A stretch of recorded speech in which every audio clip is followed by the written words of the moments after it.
तो बेटा आज के टॉपिक में हम डिस्कस करने जा रहे हैं ज्योमेट्रिक प्रोग्रेशन। ठीक है, तो ज्योमेट्रिक प्रोग्रेशंस को पढ़ने से पहले देखो ऑलरेडी आप 10th क्लास में हैं, है ना। अरिथमेटिक प्रोग्रेशन ऑलरेडी आप पढ़ के चुके हो, राइट। अरिथमेटिक प्रोग्रेशन पढ़ा हुआ है आप सबने, तो उसके थ्रू आपको पता है कि व्हाट इज प्रोग्रेशन। तो आप में से कौन बताएगा कि प्रोग्रेशन क्या होती है? व्हाट इज प्रोग्रेशन बेटा?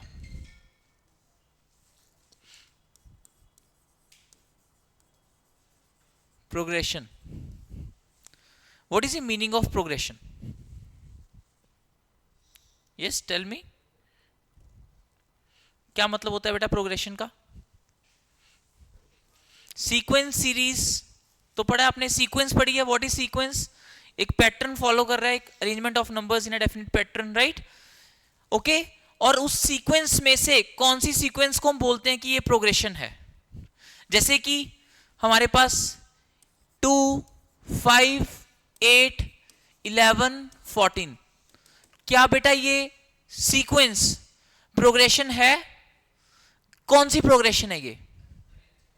अरिथमेटिक प्रोग्रेशन है। इनके बीच में 3 का डिफरेंस है, ठीक है बेटा, we call it arithmetic progression. So क्या होती है बेटे definition of arithmetic progression?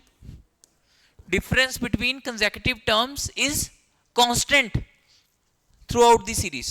Okay, पता है आपको ये? ओके, ऐसे बेटा आप मुझे बताओ 1/3, 1/5, 1/7, 1/9, क्या आप इस ये जो सीक्वेंस है, क्या आप इसकी अगली टर्म बता सकते हो क्या होगी? 1/3, 1/5, 1/7, 1/9, yes, what will B next term? 1/11, right. Clear है बेटा? तो इसको क्या बोलते हैं? इसको क्या बोलते हैं? ये कौन सी प्रोग्रेशन है? ये है हार्मोनिक प्रोग्रेशन, ठीक है। हार्मोनिक प्रोग्रेशन की बेटे डेफिनेशन क्या होती है? इसके रेसिप्रोकल्स अगर आप करोगे, रेसिप्रोकल्स, इसका रेसिप्रोकल क्या है? 3, 5, 7, 9, तो वो सब क्या है? एपी में, इसको बोलते हैं हार्मोनिक प्रोग्रेशन। क्लियर है बच्चों? नाउ 4, 8, 16, 32, 64, बेटे क्या हो रहा है इसमें हर टर्म में? This by this is 2, this by this is 2, this by this is 2, हर दो कंसेक्यूटिव टर्म्स की जो रेशियो है that is constant and that is equal to 2। So we call this progression as geometric progression. तो आपको समझ आ गया कि आज हम क्या पढ़ने वाले हैं? हम इस सीरीज को सॉल्व करेंगे, इसके सम को सॉल्व करेंगे, इसकी nth टर्म बताएंगे। इस सीरीज को सॉल्व करने का आज का हमारा एजेंडा रहेगा, right. GP, geometric progression. Okay बच्चों, तो अब आप मुझे ये बताओ, ठीक है, हमने देख लिया कि प्रोग्रेशन हमारी 3 टाइप्स का हमने प्रोग्रेशंस पढ़ ली, arithmetic progression, harmonic progression and geometric progression. तो प्रोग्रेशन होती क्या है? What is progression? बताओ।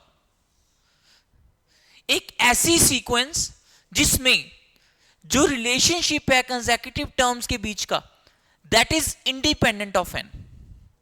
तो बेटा प्रोग्रेशन की डेफिनेशन लिखते हैं। प्रोग्रेशन वो सीक्वेंस है इन विच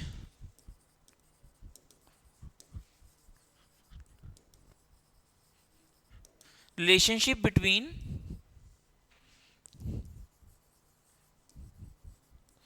consecutive terms is independent of n, ठीक है। अगर कंसेक्यूटिव टर्म्स के बीच का जो रिलेशनशिप है वो n पे डिपेंड नहीं कर रहा, sequence in which relationship between consecutive terms is independent of n, so we call that series, we call that sequence a progression। तो इसका मतलब क्या हुआ रजय? अब इन दोनों के बीच का क्या रिलेशन है? 11 एंड 14 के बीच का 3 का डिफरेंस है। इन दोनों के बीच भी क्या क्या रिलेशन है? तो क्या फर्क पड़ रहा है आप कौन सी दो टर्म्स की बात कर रहे हो? हर दो टर्म्स के बीच में relationship is constant and that relationship is the difference is 3. अगले में बताओ क्या रिलेशनशिप है कंसेक्यूटिव टर्म्स के बीच में? If we take the reciprocals the difference is 2. चाहे आप ये दो टर्म्स पकड़ लो, चाहे ये दो टर्म्स पकड़ लो, चाहे ये दो टर्म्स पकड़ लो. So this relationship is independent of N. Is it clear? हाँ जी. नेक्स्ट बेटा, नेक्स्ट ऐसे ही इसमें देखो ज्योमेट्रिक प्रोग्रेशन में इसमें क्या हो रहा है? Ratio of consecutive terms is 2. तो जीपी में समझ में आ गया कि कंसेक्यूटिव टर्म्स की जो रेशियो है दैट इज 2. ओके, तो relationship between consecutive terms again it is independent of n. Okay, is it clear? समझ आ गया बेटे जीपी क्या होती है? ठीक है. तो बेटे अब हम जीपी के बारे में ही आगे पढ़ेंगे. nth टर्म ऑफ जीपी, जैसे बेटे आपने nth टर्म ऑफ एपी पढ़ी थी. nth टर्म ऑफ एपी क्या थी बेटा? ठीक है, nth टर्म ऑफ एपी. ऐसे हम क्या पढ़ने जा रहे हैं? nth term of GP. Okay बेटा, मान लो एक जीपी है 2, 6, 18, ठीक है, 54 एंड सो ऑन. ठीक है बेटा, इसको मैं फर्स्ट टर्म बोल देता हूं. T1 कितना है? 2. बेटे what is T2? 2 into 3. What is T3? What is T4? समझ आ रही है बात? तो 3 क्या है? What is 3? What is 3? इसको बोलते हैं कॉमन रेशियो, जो कि R है और उसकी वैल्यू कितनी है बेटे? कॉमन रेशियो R, वैल्यू कितनी है उसकी? 3. Common ratio is R and it's value is 3. ठीक है, बोलो भाई. Common ratio is R and it's value is 3. Okay, तो बेटे आप बताना मुझे इस सीरीज की, अगर मैं आपसे पूछूं कि बताओ जी 10th टर्म क्या होगी, सो what will B 10th term of this series? 2 into 3 की पावर 9, राइट? 3 की पावर 3 था, 3 की पावर 2 था. ठीक है बेटा, तो 3 की पावर में एक कम था, तो T10 क्या आ गया? 2 इंटू 3 की पावर 9. चलो बताओ बेटा T15 क्या होगा? Okay, so what is nth term? 2 क्या था? ए, मतलब ए बोल दो, चाहे T1 बोल दो, ए ही बोल दो चलो इसको. तो ए इंटू R की पावर n-1. समझ आया बच्चों? समझ आ गया सबको? So if you know the first term and you know the common ratio, अगर आपको ये दो चीजें पता है तो आप उस जीपी की nth टर्म बता सकते हो. समझ आया बेटे? What is first term? What is first term? A. What is second term? A r. Third term? So nth term क्या आ गई? ए इंटू की पावर a इंटू आर की पावर n-1. ओके, क्लियर है बेटे? समझ आ गया सबको? How to find nth term? Is it clear to everyone?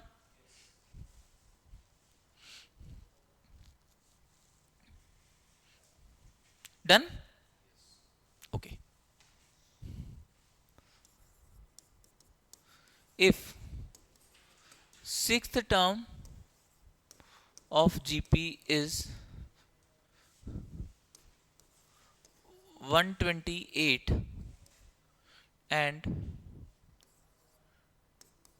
eighth term of GP is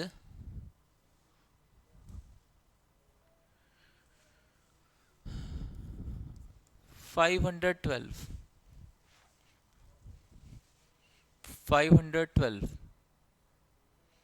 ठीक है. Find 10th term of GP.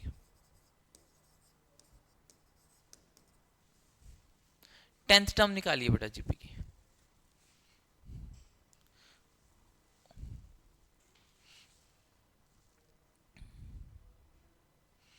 Tenth term of GP find out कीजिए.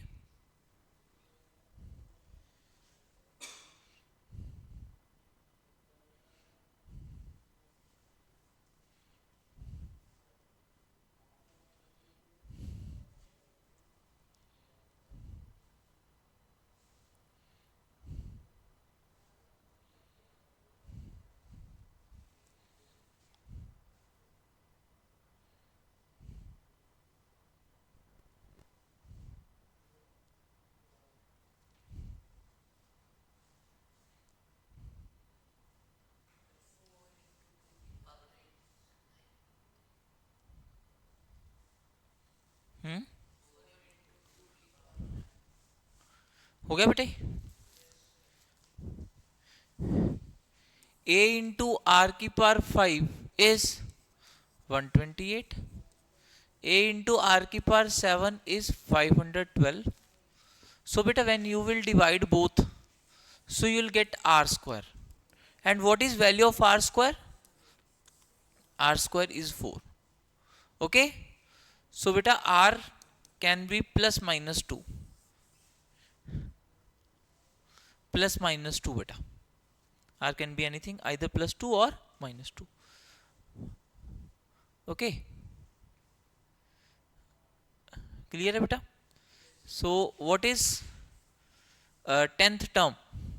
10th term, firstly you have to find a as well. So बेटे देखो, जो भी sign a का होगा और r का वो सेम होगा. So दो केस बनेंगे, अगर r 2 है और दूसरा केस है अगर r माइनस 2. बेटे आपका आंसर इसलिए सही आ गया क्योंकि मैंने आपको 10th टर्म पूछा था. अगर मैंने आपको 11th टर्म पूछा होता तो कितने आंसर आते? 2 आंसर आते. अब यहां पे देखो, जब R2 है, R2 है बेटा. अच्छा, what is the value that you need to find? T10, and that is AR की पावर 9. यही होगा.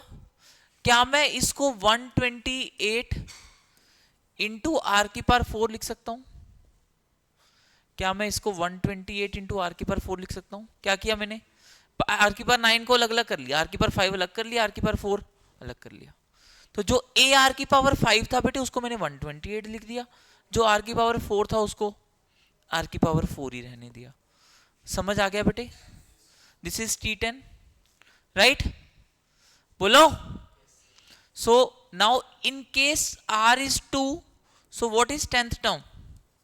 128 into 2 raised to power 4. And what is the answer बेटा? What is the answer? बताओ क्या आंसर आया आपका? क्या है? 2 की पावर 11 आंसर आया. तो बेटे इस केस में भी वो आंसर सेम है ना? इस केस में भी वो आंसर सेम है, 2 की पावर 11. दोनों केसेस में आंसर इज सेम, 2 की power 11. Okay. But if I would have asked you what is 11th term, what is 11th term, तो उस केस में दो आंसर आते. दो आंसर आते बेटा, क्योंकि हमें पता नहीं है कि आर की वैल्यू 2 है या -2 है. तो हम दो केस बनाते कि आर की वैल्यू या तो 2 होगी तो इतना आंसर आएगा, -2 होगी तो इतना आंसर आएगा. राइट? समझ आ रही है बेटे बात आपको? क्लियर है? बोलो बेटे. अच्छा आप ये बताओ थोड़ा सा, यहां पे मैंने चलो स्क्वायर का कॉन्सेप्ट वो यूज किया है. If I ask you what is x is equal to √4, what is the answer? x is equal to √4, what is the answer? इसने बोला था +-2, जो कि रॉन्ग है. 2 is correct answer. Under root का आंसर हमेशा क्या आता है? Positive. If I ask you what is x square equal to 4, तो बेटे प्लस माइनस रूट 4, और रूट 4 का आंसर तो 2 होता है, तो दो आंसर आएंगे क्या? एक 2 या -2. तो in this case you will have two answers, 2 और -2. ओके, क्लियर है जी सबको? बताओ. हाँ जी, तो दो आंसर आ जाएंगे बेटा इस केस में. ओके,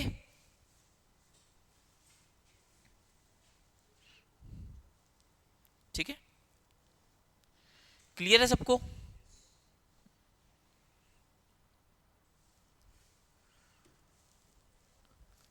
हाँ जी बेटा.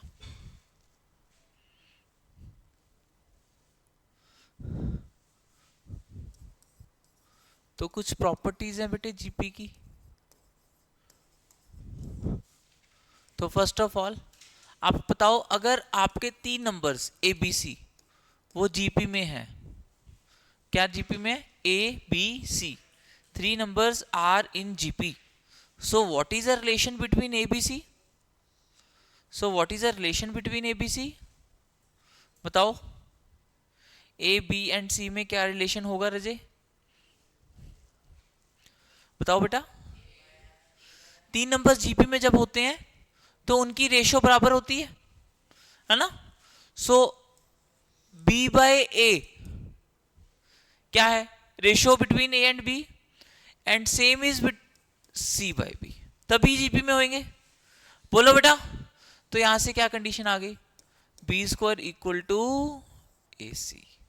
So if 3 numbers are in GP, so then B square is equal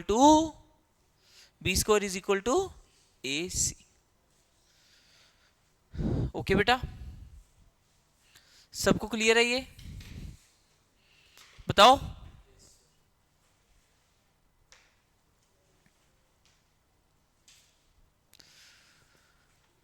बेटे अगर ABC जीपी में है तो log A, log B, log C ये AP में होंगे. तो बेटा मैंने आपको log पढ़ा दिया था. B square equal to AC, इस पे log ले लें बेटा, log ले लेते हैं दोनों साइड. याद है बेटे log की properties? What is log B square? 2 log B. What is log AC?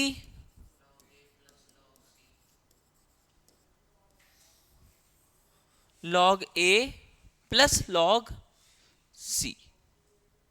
Okay okay बेटा, क्लियर है?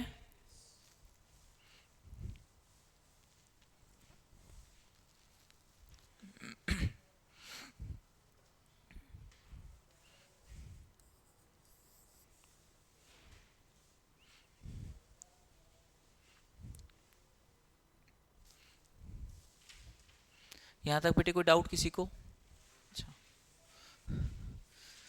जैसे बेटा मान लो हमारे पास इसमें एक, चलो जीपी ही लिख देता हूं, ए R square A R cube A R की पावर n-2 ए आर की पावर n-1. ये नंबर्स किस में है? जीपी में है. ठीक है. Product of terms equidistant from beginning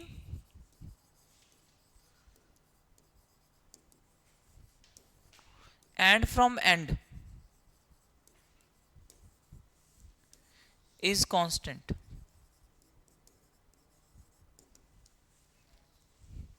देखो बेटा इन दोनों का प्रोडक्ट देखो क्या है? क्या है बेटे इन दोनों का प्रोडक्ट? ए स्क्वायर इंटू, इन दोनों का प्रोडक्ट क्या है बेटा? ए स्क्वायर इंटू आर की पावर n-. तो product of terms equidistant from beginning and from and is constant. समझ आ गई बात आपको?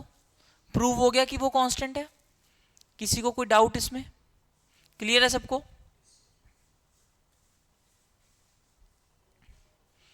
ठीक है बेटा. ऐसे ही बेटा आपने एपी में भी प्रॉपर्टीज पढ़ी थी, एपी में पढ़ा था कि अगर 3 नंबर्स एपी में है एबीसी, तो 2b क्या होता है, ए प्लस सी, पढ़ा था, है ना। अगर 3 नंबर्स हैं एबीसी आर इन एपी, तो ए तो b is equal to b equal to a plus c. Okay, तो वही चीज हम आगे जीपी में लेके चल रहे हैं, ठीक है।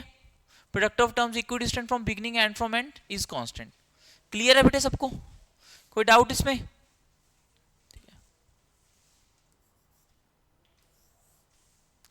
अगर आपको जीपी में 3 नंबर्स मानने हो, 3 नंबर्स इन जीपी, तो वो क्या होंगे बेटा? हाँ जी, A by R, A are.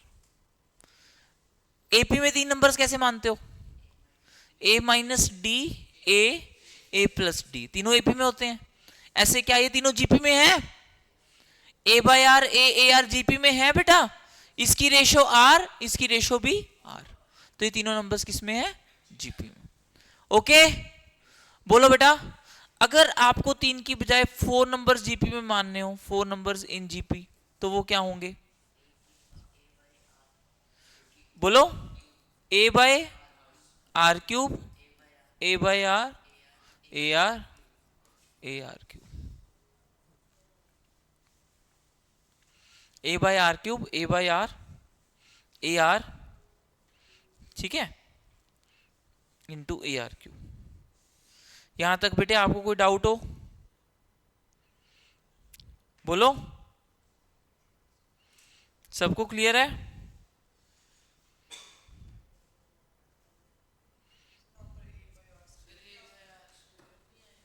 कहां पे? फिर क्या हो गया? फिर क्या हो गया अगर कॉमन रेशियो आर स्क्वायर है? कॉमन रेशियो आर स्क्वायर है, कोई दिक्कत नहीं है रजे, कॉमन रेशियो की वैल्यू आर स्क्वायर होगी तो भी कोई इशू नहीं है ना। है तो तीनों जीपी, चारों जीपी में है ना।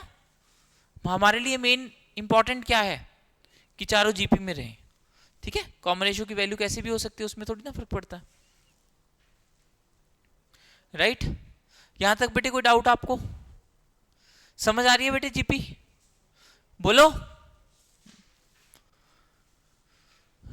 हाँ जी।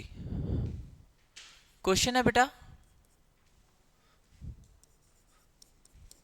m plus nth term of GP is A, m minus nth term of GP is B, find its common ratio। बेटे आपको R फाइंड करना है, yes, try to find R।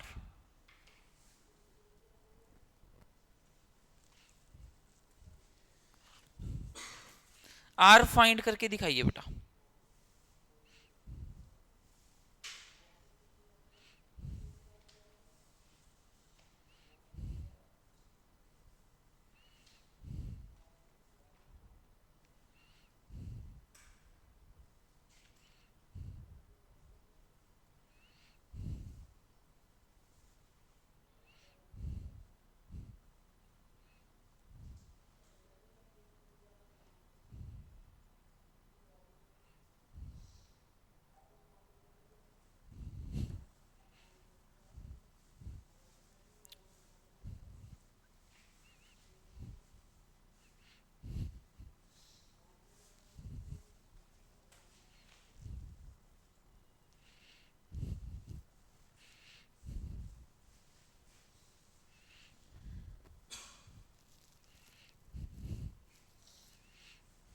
हाँ जी बेटे, हैव यू सॉल्व्ड इट?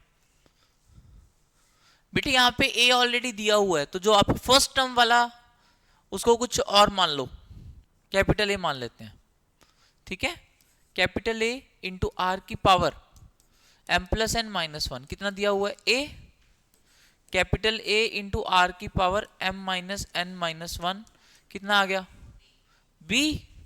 दोनों को divide कर देते हैं बेटे, दोनों को डिवाइड कर देते हैं, r की power m plus N minus one minus m minus N minus one, a by B.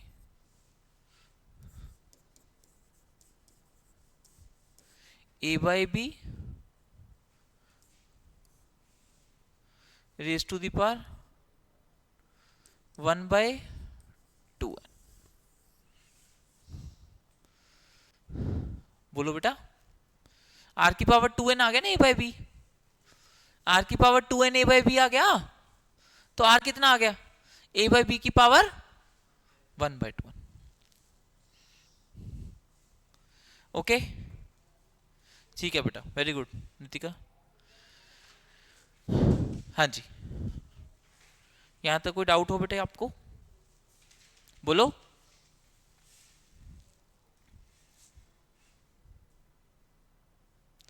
Okay तो बेटे यहां तक हमने अभी nth टर्म के ऊपर डिस्कशन की है, nth टर्म ऑफ जीपी के ऊपर, ठीक है।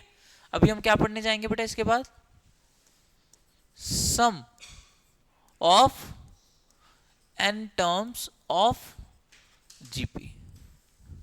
n टर्म्स ऑफ जीपी का क्या सम होगा वो हम डिस्कस करने जा रहे हैं, ठीक है बेटा। तो हमें क्या निकालना है बेटे, a plus A R plus A R square plus A R cube up to A are की power n minus 1, up to A are की पावर n माइनस 1, ठीक है। बोलो, यही होगी, यही होती है जीपी, n टर्म्स की जीपी यही होगी, बोलो। अब बेटे हमें इसका सम निकालना है, तो क्या करें उसके लिए, उसके लिए बेटे हम छोटा सी एक ट्रिक लगाते हैं, हम ना r से मल्टीप्लाई करते हैं इस पूरे एक्सप्रेशन को, तो a क्या बन गया, ए आर बन गया, ए आर क्या बन गया, ए आर स्क्वायर क्या बन गया,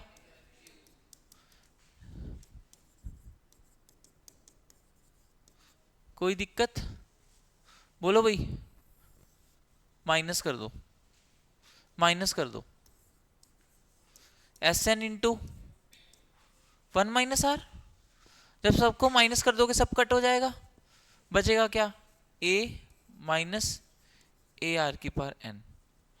सो what is s n, a into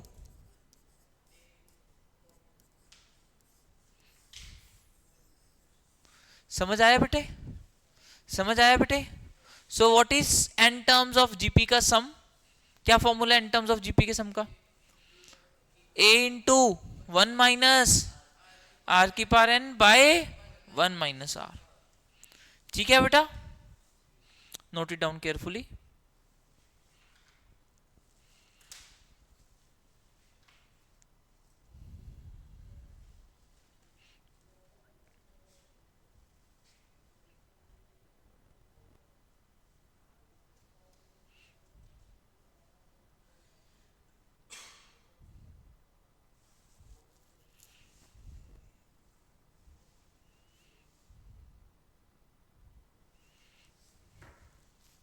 हो गया बेटे, बेटे एक बात आपको समझ में आ रही है, Q cannot take R equal to 1, ये बात आपको क्लियर है बेटा कि आप R को 1 नहीं ले सकते, क्यों नहीं ले सकते R को 1, डिनोमिनेटर क्या बन जाएगा 0। So this expression is valid if R not equal to 1। Okay, now tell me what will happen if R equal to 1, so what will be sequence, A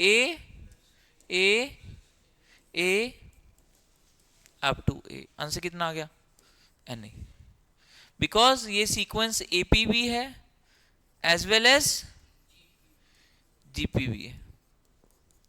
अगर R1 हो गया तो इसका आंसर सिंपली Na आ गया, और अगर R1 नहीं है तो फॉर्मूला क्या बन गया सम ऑफ एन टर्म्स का, क्या फॉर्मूला बन गया सम ऑफ एन टर्म्स का, 1 माइनस आर की power n by 1 minus R by 1 minus R. Okay, 1 minus are की power n by 1 minus R, clear है बच्चों।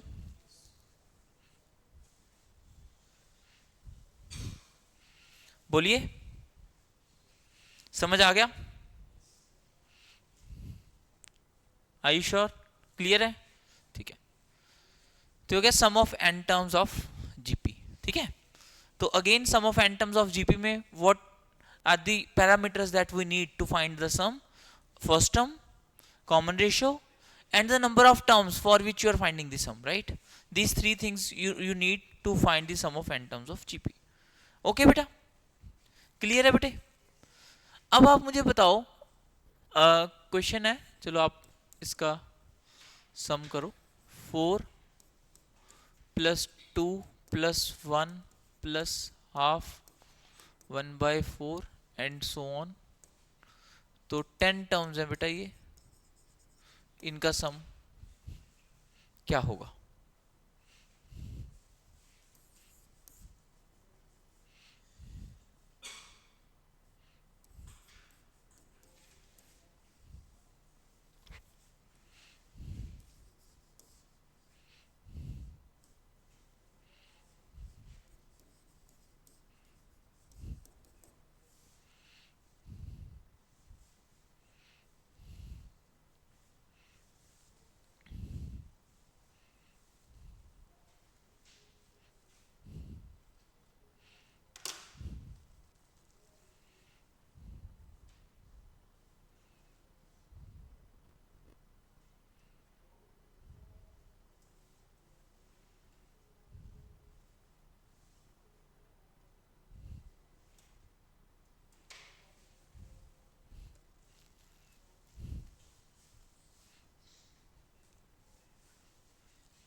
हाँ जी बताओ, what is sum of n terms?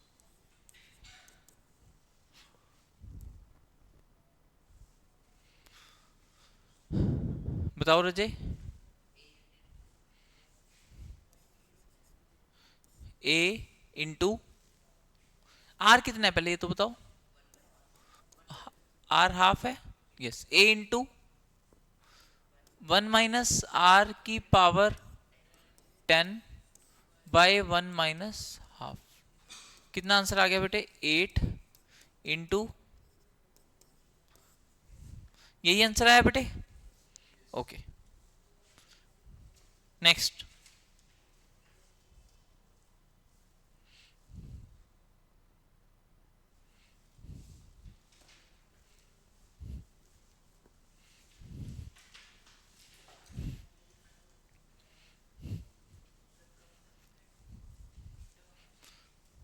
Terms इसमें कर दो आप 20 टर्म्स का बेटे, 20 टर्म्स। फर्स्टली आइडेंटिफाई की वेदर इट इज जीपी और नॉट, क्या ये जीपी है भी या नहीं है?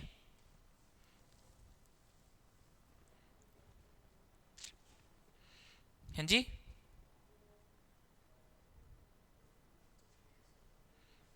है जीपी?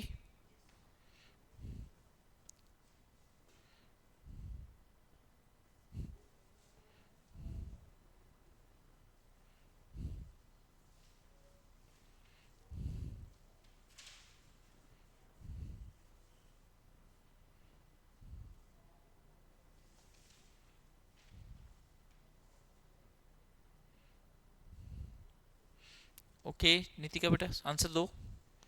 ग्रेट।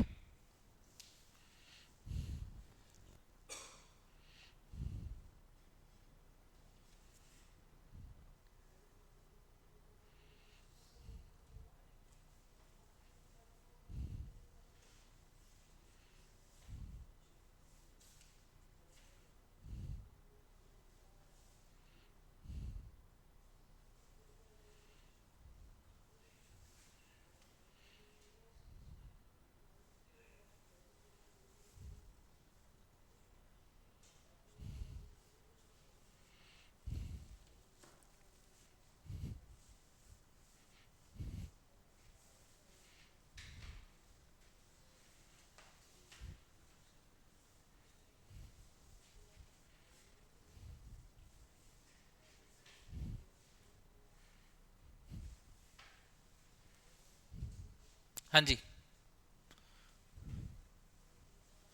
बताओ। What is r, what is sum of 20 terms? A 1 minus are की पावर एन,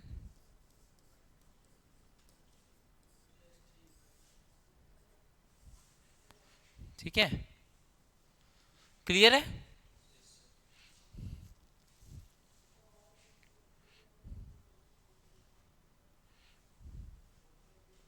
ठीक है रजय।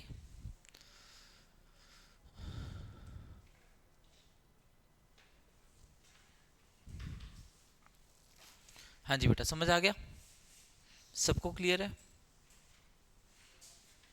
क्वेश्चन है बेटा, 3 times a square b square c square plus 1, 2 times a b b c a c a B c, ठीक है बेटा। और A B C जो है वो रियल नंबर्स हैं, A B C belongs to R. So now tell me, वो A B C are in, A B C किस में है?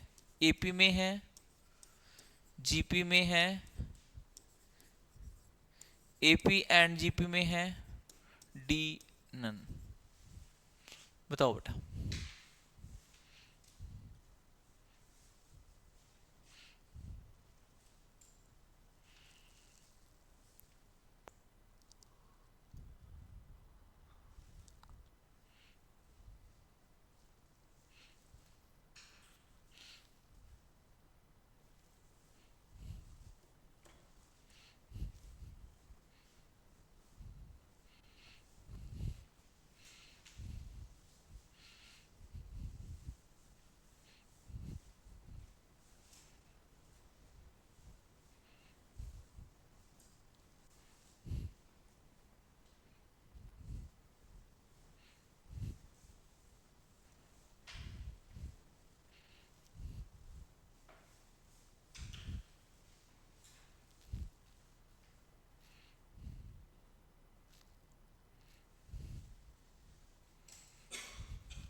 हाँ जी बेटे, हो गया क्वेश्चन?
हाँ जी बेटे, क्या आंसर आया? Good question it is. Yes, बताओ कैसे सॉल्व करेंगे। आपको हिंट दे रहा हूं, परफेक्ट स्क्वायर्स बनाओ। जैसे एक ए स्क्वायर है, एक -2a है, एक 1, तीनों को इकट्ठा कर लो। ऐसी बी स्क्वायर -2b + 1, ऐसी सी स्क्वायर -2c + 1, ऐसे ही। और क्या बन जाएगा? a - b का स्क्वायर, b - c का स्क्वायर, a - c का स्क्वायर इक्वल टू बेटे आप देखो, आपके पास 3 a स्क्वायर थे, 3 b स्क्वायर थे, 3 c स्क्वायर थे, ठीक है, सब कुछ यूज हो चुका है। whatsoever was given in the equation, so equal to 0। तो क्या आ गया बेटे? a - 1 का स्क्वायर, b - 1 का स्क्वायर, c - 1 का स्क्वायर, a - b का स्क्वायर, b - c का स्क्वायर, a - c का स्क्वायर इक्वल टू 0। बेटे आपको पता है स्क्वायर्स का सम 0 कब आता है? यस, स्क्वायर्स का सम 0 कब आता है बेटा? जब तीनों स्क्वायर्स, जब सारे 0 होंगे। ये भी 0, ये भी 0, ये भी 0। a equal to B, B equal to C, C equal to A. तो क्या आ गया बेटा? सारे नंबर्स किस में आ गए? ए बी सी सारे नंबर्स किस में आ गए बेटा?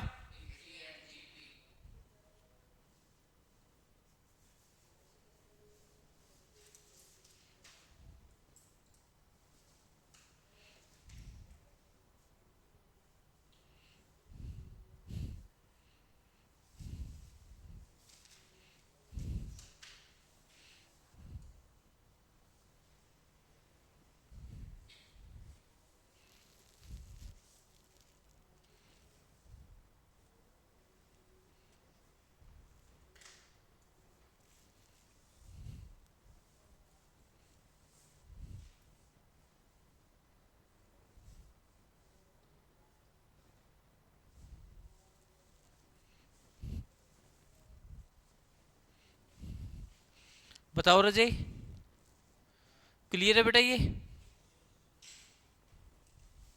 Yes.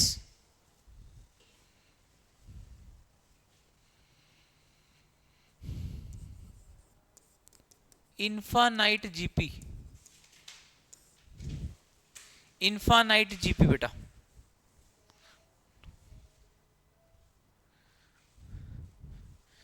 Infinite GP. So what is infinite GP बेटा?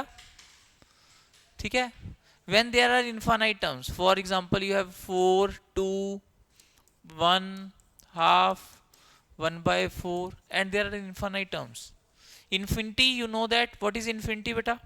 एक ऐसा नंबर जो आपकी इमेजिनेशन से बियॉन्ड है, बियॉन्ड योर इमेजिनेशन। आप कोई भी नंबर सोचो, आप बोलो कि ये सबसे बड़ा नंबर है, तो मैं आपको उससे एक बड़ा नंबर बड़ा बता दूंगा। तो इन्फिनिटी आप कभी भी बता नहीं सकते कि इन्फिनिटी क्या है। Infinity is just a number beyond your imagination, a very very very very big number, right? Clear है बेटा इन्फिनिटी? ठीक है, मैं वही उसी पे आ रहा हूं।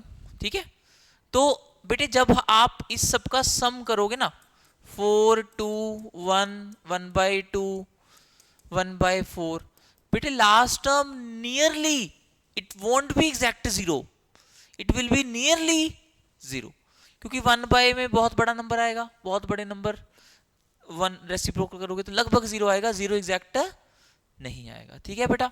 सो अच्छा चलो बताओ, what is a formula of s n? What is a formula of s n? Yes, a into 1 minus r कितना है? हाफ की power n by 1 minus. Okay बेटा? बेटे क्या आप मानते हो कि जो हाफ की पावर इंफिनिटी है वो लगभग कितना होगा? 1/4 1/8 1/16 1/32, जितनी बड़ी पावर करते जाओगे उतना ही ये नंबर छोटा होता जाएगा, तो लगभग आंसर विल बी 0। ओके, बोलो भाई। तो जब आप इंफिनिटी टर्म्स का सम निकाल रहे हो तो 0 हो गया, तो आंसर आ गया 4 - 1 - हाफ, आंसर आ गया बेटे 8। क्या आंसर आ गया? 8। समझ आ रही है बात? इनफाइनाइट टर्म्स का सम कितना होता है? क्लियर है बेटे?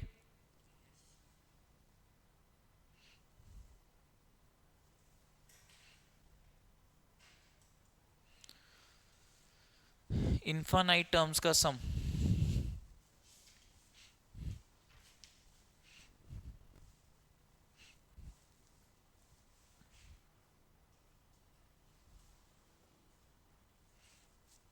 बेटे, मैं प्रोसीड फर्दर। तो यहां से आपको ये समझ में आ गया कि what is sum of infinite का फॉर्मूला क्या बनेगा? Yes, sum of infinite terms का फॉर्मूला क्या बनेगा बेटे? a बाय 1 माइनस आर, क्योंकि r की पावर n क्या हो गया? 0। और ये फॉर्मूला कब वैलिड है? If r is between -1 to 1। ठीक है, ऑब्वियसली r 0 नहीं है, 0 नहीं है, एक्सेप्ट 0, -1 से 1 में है। नहीं तो बेटा क्या होगा, आप सोच के देखो। For example you have this series 2 4 8 16 32। बेटा बताना इनफाइनाइट टर्म्स का सम कितना होगा? What is sum of infinite terms? Yes yes बेटा बताओ जल्दी, कितना होगा सम इनफाइनाइट टर्म्स का? बताइए रजे। 2 4 8 16 32 इनफाइनाइट टर्म्स का सम कितना होगा? यस सोचो बेटा, करना थोड़ी है, सोच के देखो। बड़ा नंबर आएगा, इनफाइनाइट नंबर आएगा, तो इनफाइनाइट का सम भी क्या होगा? इनफाइनाइट होगा। तो ये सम ऐसा कब होता है? इस टाइप का सम कब होगा? a by 1 minus r type का सम कब होगा? जब r -1 से 1 में होगा। सबको समझ आ रहा है? पक्का क्लियर है? ठीक है, नोट कर लो, आगे बढ़ते हैं।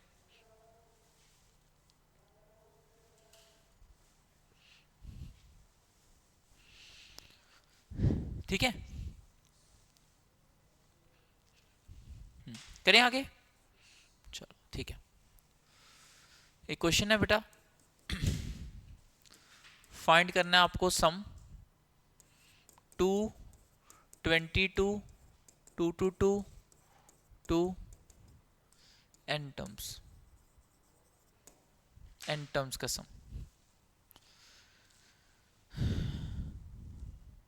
तो कैसे निकालोगे? Again we solve this with the help of GP. कैसे सॉल्व करते हैं हम? जीपी की हेल्प से। हाँ जी, आप बताओ क्या करेंगे? 2 कॉमन ले लिया, ठीक है, फिर क्या होगा? नहीं बेटा, सबका रेशियो 11 नहीं आ रहा, फिर तो बाद, अगर बाद में आ रहा तो पहले भी आ जाता बेटे। रेशियो नहीं आ रहा बेटे बराबर। तो ये कह रहा है 2 कॉमन लेंगे, ये बात ठीक है इसकी। उसके बाद बेटे आप मुझे ये बताओ, क्या ये अभी जीपी बनी है? क्या ये जीपी बन गई? ये जीपी नहीं बन रही, तो कैसे करेंगे? थोड़ा इजी बनाने के लिए, ठीक है, तो जीपी कैसे बनाएं? Point is how to format GP. So for that बेटा the trick comes into the play. What is the trick? So you multiply and divide it by 9, it will become 999 999 and so on. Okay, clear hai? What will happen after this? How will it become gp? Still it is not gp, right? So what we have to do to make it gp? You have to write 9 as 10 minus 1 and 99 as 100 minus 1 and 1000 minus 1 and so on. ठीक है, बोलो, this is first term, this is second term, this is third term. So what is nth term? This is nth term. Okay, clear है रजी सबको? बोलो, ठीक है। a r की power n minus one by r minus one. ये बेटे कहां से लिख दिया मैंने, ये जीपी में बन गई ना टर्म्स, 10 100 1000 जीपी में बन गई, तो इनको मैंने अलग करके जीपी का सम लिख दिया। और वन कितनी बार है, वन कितनी बार है, 1 2 3 4, तीन बेटे, जितने वन को ऐड करोगे उतना ही क्या बन जाएगा, माइनस एन। ओके, क्लियर है बेटे।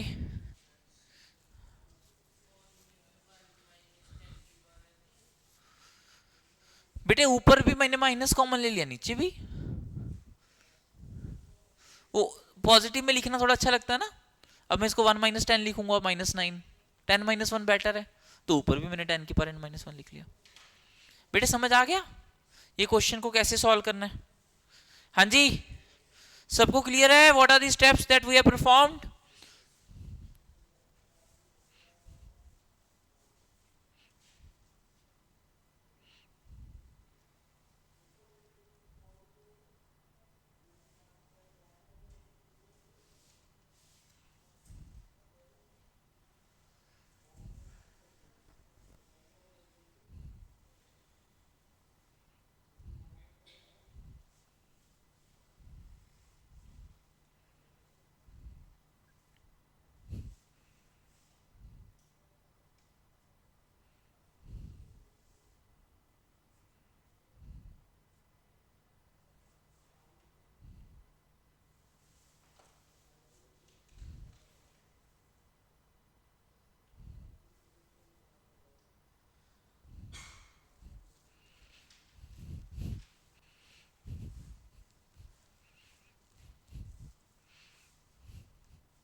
राइट, हाँ जी बेटे, क्लियर है ये? बोलो, कोई डाउट इसमें? ठीक है,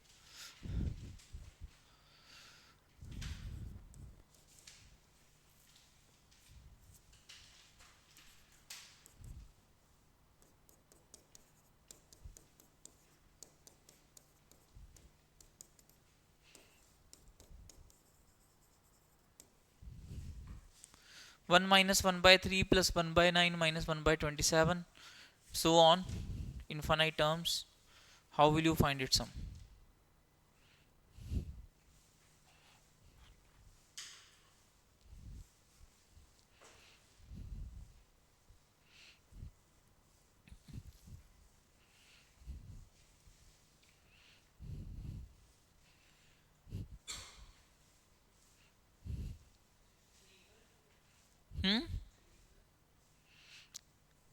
बेटे क्या आया, a/1 - r, सो आंसर कितना आ गया, 3/4, 3/4। ठीक है,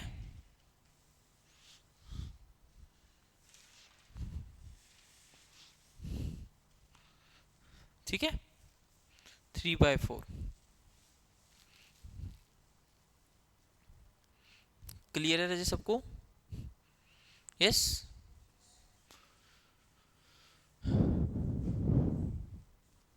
ओके।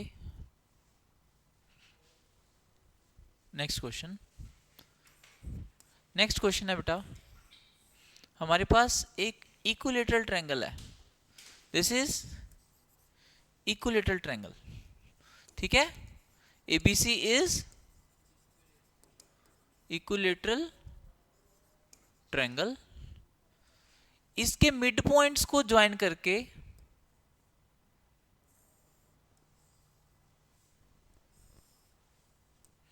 हमने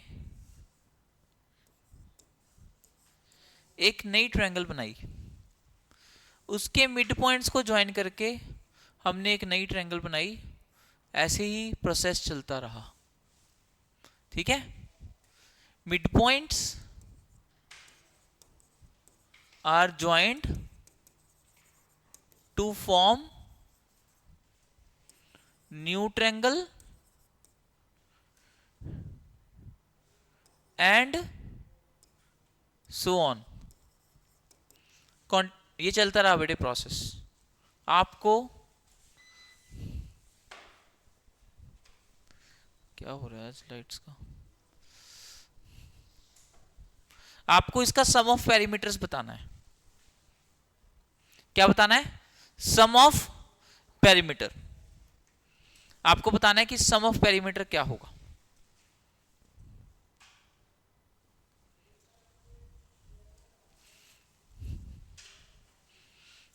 what is sum of parameters?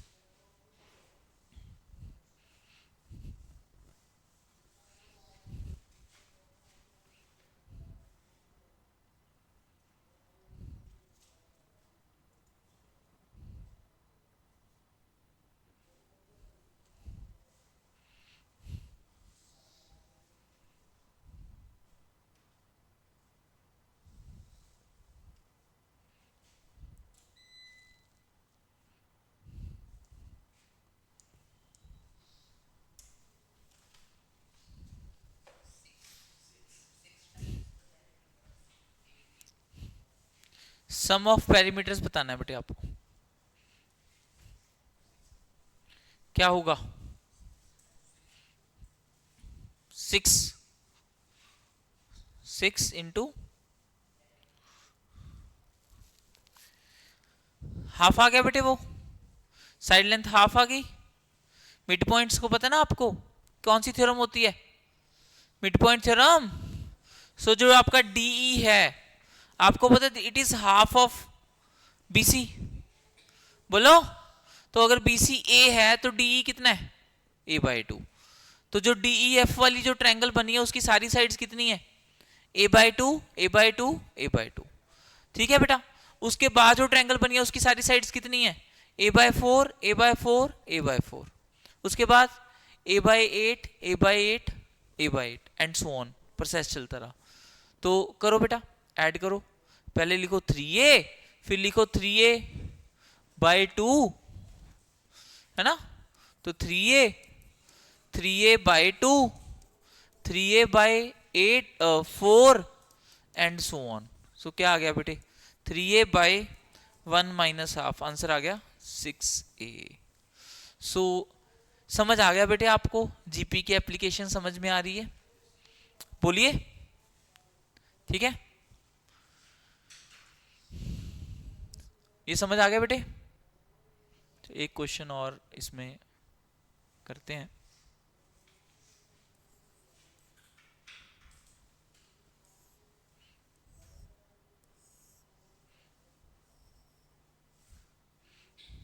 ठीक है, एक स्क्वायर है बेटे आपके पास, एक स्क्वायर है, उसके मिड पॉइंट को ज्वाइन करोगे, एक और स्क्वायर आएगी, फिर उसके मिड पॉइंट को ज्वाइन करोगे, एक और स्क्वायर आएगी, and the process goes on like this. ठीक है, तो आपको इन स्क्वायर्स का सम ऑफ एरिया बताने हैं बेटे, सम ऑफ एरियाज। इन स्क्वायर्स के सम ऑफ एरियाज बताने हैं। यस, ठीक है बेटा। So what should be the first step? What should be the first step beta? Firstly you need to find, yes, बताओ बेटा। Firstly you need to find the side length of first square। ठीक है बेटा।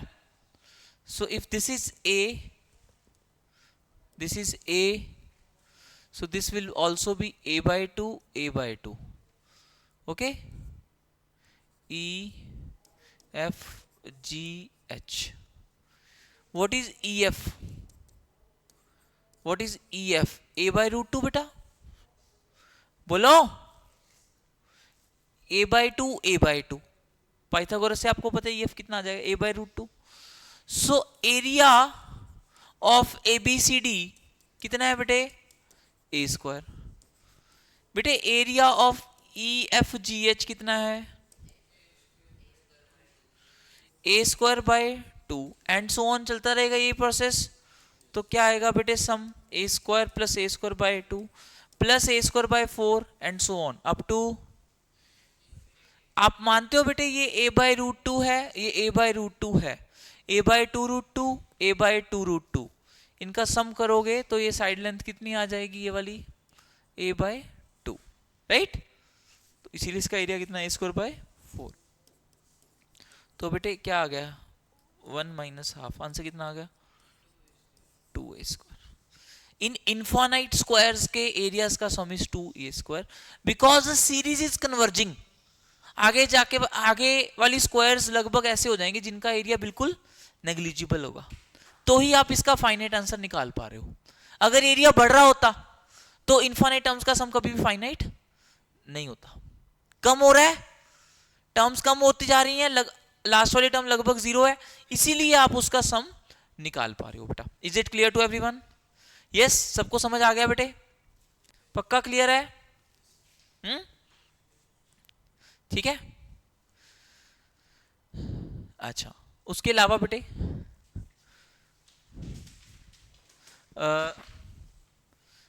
वैसे तो यही discuss करना था हमें। चलो एक और क्वेश्चन है। जैसे मान लो फॉर एग्जांपल है अपने पास 1.67 बार, तो क्या मतलब है इसका, 1.67 67 67 67 है ना। तो how will you right it, how will you right it, 0.67 0.0067 0.000067 क्या बन गई बेटा, जीपी बन जाएगी यहां से। और इस जीपी की कॉमन रेशियो क्या है, इस जीपी की कॉमन रेशियो क्या है, 0.01, बोलो बेटा, 1/100 है इसकी common ratio,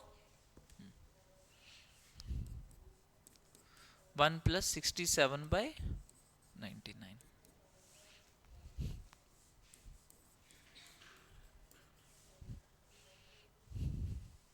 are you clear on this बेटा, सबको समझ में आ गया, बोलो।